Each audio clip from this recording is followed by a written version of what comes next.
Hello, welcome back to Chris's Moto Life. We're kicking off season 2 today, and we're in York, Pennsylvania at the Potomoc Vintage Riders Meet. We like to come here every year. It kind of kicks off the season, and what's nice about it is that it gives us something to do in the winter. Anybody that's stuck on the East Coast knows that there's absolutely nothing to do in the winter regarding motorcycles. So that being said, we're going to do today's show, and then I'm going to try and do a few more shows, but I don't think we're going to become weekly until probably it warms up a little bit. So please pardon me if we're going to have some sporadic shows. All right, let's start off. Look at this cool little bull taco. The Chispa 50. What a neat little bike. I don't know if you're into trials bikes, but I think everybody is. Believe it or not, I think these were made when the motorcycle industry was socialized under, oh my God, I can't remember, Generalissimo Francisco Franco, I thought, was in charge of Spain when these were made. So you'll see a lot of cool stuff. Let's look right next to it as well. We've got an Osa right here, which is also from the same Spanish hierarchy. Again, made around the same time. Let's take a look at this. These are always really cool. The old Rickman Matisses. This one's pretty interesting. And this is on a Zundap engine of all things. I always thought that these were done on like Hondas. Remember, you always used to see the Honda 750 and stuff like that. So that was pretty cool. Come on, let's take a walk. Let's see what else we could find here that'll interest us.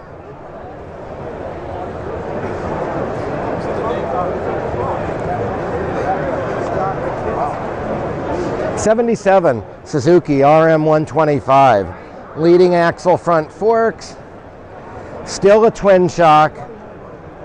I could remember I was working at the Suzuki dealership when these first came out.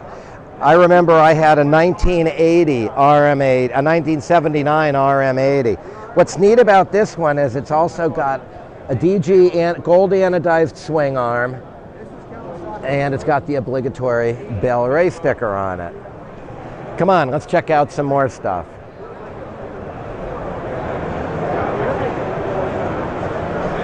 I have no idea why they call these Mako Braco all the time. Legend has it that these were kind of a tough bike to keep going a lot, but when they ran like a bear. So very, very interesting. Come on, let's follow me.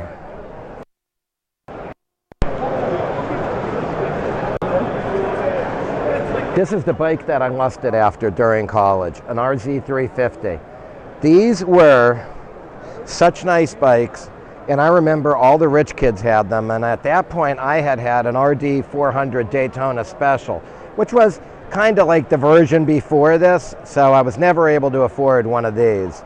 This one's kind of neat, is that it's got Toomey pipes on it, if you look, which these chambers were not. These actually came with catalytic converters of all things, because I think the two-stroke was on its way out at that point. Come on, follow me. We got some BMWs to look at.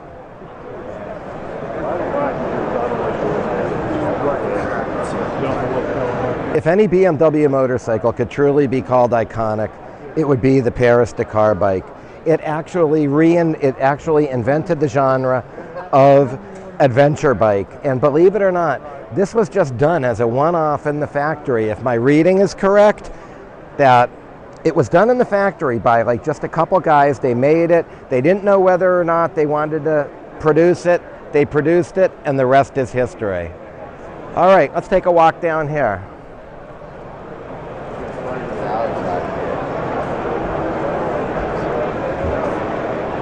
This one?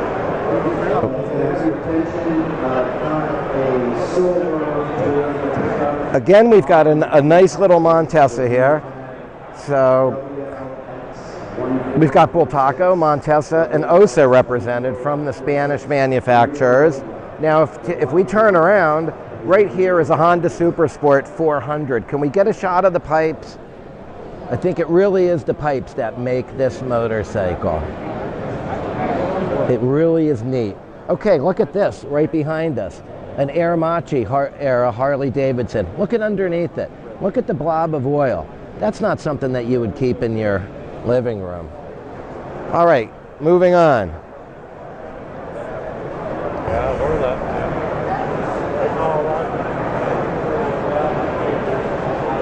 There's just so much here to look at. Look at this Ducati. A little different than mine.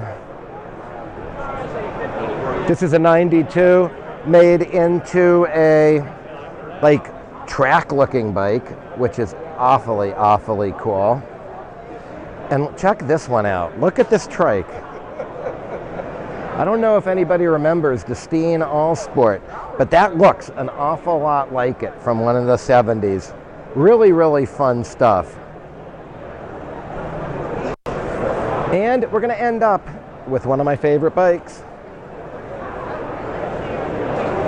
And you still alive.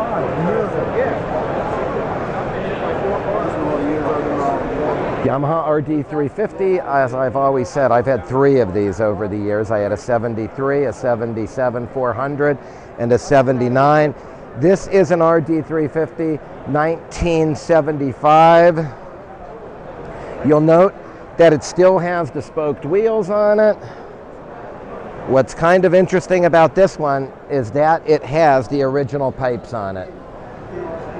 Most of these have been actually replaced by expansion chambers, and this one is not. This is all kind of rare. And why don't we just end up, I lied. Let's end up with the Penton stand. I've always liked these Pentons. You know, nothing says Jack Pine Enduro and Dick Burleson than Penton like this. Really cool stuff from the 1970s. I remember reading Dirt Bike magazine and always writing about Pentons. All right, guys, I hope this gives you a feel for it. Why don't we pan out and we can show the size of it. Let's turn around. And I mean, this is big, big, big. York, Pennsylvania, the York Fairgrounds. I'm really glad that you joined us. I'm going to see you guys in a little bit. I don't know when we're going to be shooting our next one. We'll probably shoot maybe in within a month we should be able to shoot. All right, as always, I want you to have the most awesome week and the awesome month ahead. Can't wait to see you again, guys. Bye-bye.